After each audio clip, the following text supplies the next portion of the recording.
Oke, Assalamualaikum warahmatullahi wabarakatuh dan selamat siang. Salam sejahtera untuk kita sekalian. Om Swastiastu, Namo Buddhaya, salam kebajikan dan salam sehat selalu. Ya, hari ini saya tidak sempat masuk, makanya kita masuk di Zoom, Google Classroom. Jadi video ini anggaplah saya datang ke kelas karena masih ada kegiatan lain sehingga saya tidak bisa masuk. Nah, pada hari ini saya akan menjelaskan satu hal yakni historiografi tradisional. Materinya nanti saya upload bersama video ini di Google Classroom dan kalian bisa bisa melihatnya. Dan tolong buat komentar ya di kolom komentar. Seperti ini materinya. Nah, jadi historiografi tradisional yang saya maksud ini adalah historiografi eh, eh, sebagai satu tradisi di Nusantara yang memiliki ciri-ciri begitu. Jadi salah satu materi yang ada di historiografi tradisional itu ada sekitar 6 ciri.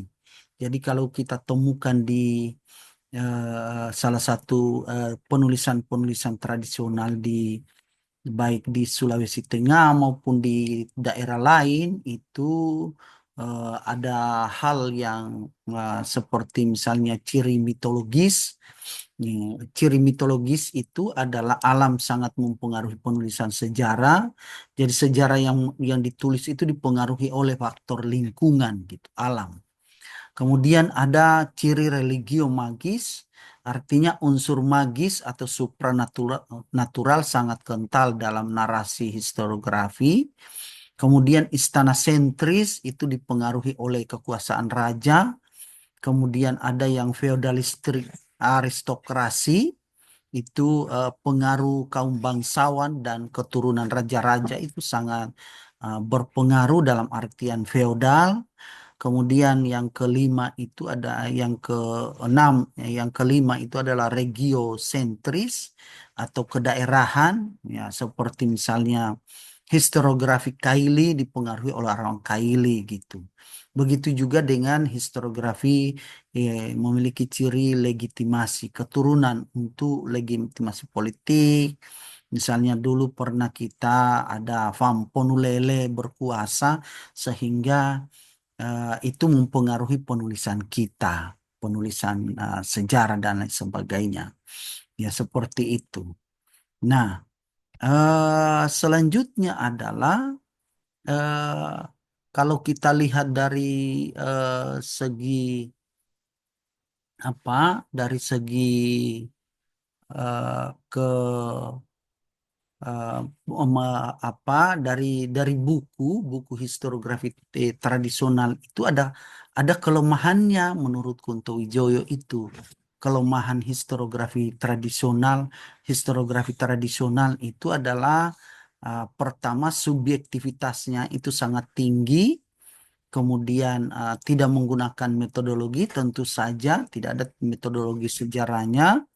Kemudian tidak memiliki sumber sejarah. Sumber-sumbernya itu juga tidak diperhatikan sehingga jelas menggabungkan unsur supranatural dan tidak dan realitas sehingga tidak realistis penulisan sejarah tersebut. Eh, Selanjutnya ada kelebihannya. Kelebihan historiografi tradisional itu adalah menggunakan romantisme klasik.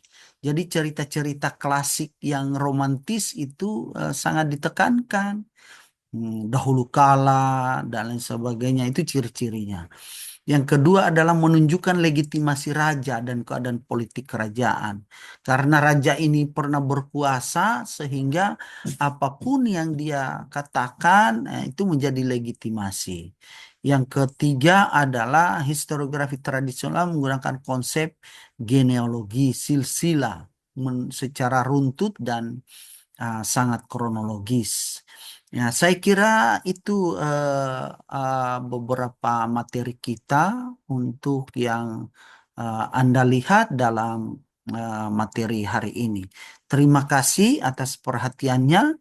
Silakan beri komentar di kolom komentar untuk saya nilai dan sekaligus daftar hadir dalam pertemuan hari ini. Terima kasih. Billahi taufik walhidayah. Assalamualaikum warahmatullahi wabarakatuh.